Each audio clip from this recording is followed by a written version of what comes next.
আমার দুই ছোট বাচ্চা একটা টবে কিছু পরিমাণ পুঁইশাকের ডাল লাগিয়েছিল, তাতেই অল্প কিছু পাতা হয়েছে। তাই ভাবলাম এই অল্প পাতা দিয়ে একটা রেসিপি শেয়ার করি।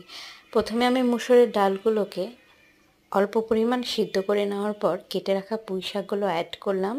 তারপর দিয়েছি অল্প একটু কাঁচা পেঁয়াজ, দিয়েছি স্বাদমতো লবণ আর দিয়েছি হলুদ গুঁড়া। এবার অন্য একটা পাত্রে আমি দিয়েছি কিছু পরিমাণ তেল। তারপর আমি দিয়েছি রসুন কুচি, পেঁয়াজ কুচি, আস্ত জিরা আর দিয়েছি গোটা 3টা শুকনো মরিচ।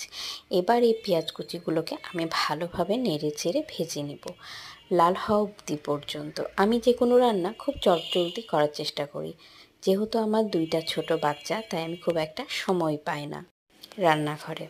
এবার আমার উঠিয়ে রাখা সেই সিদ্ধ করা ডালগুলো অ্যাড করলাম।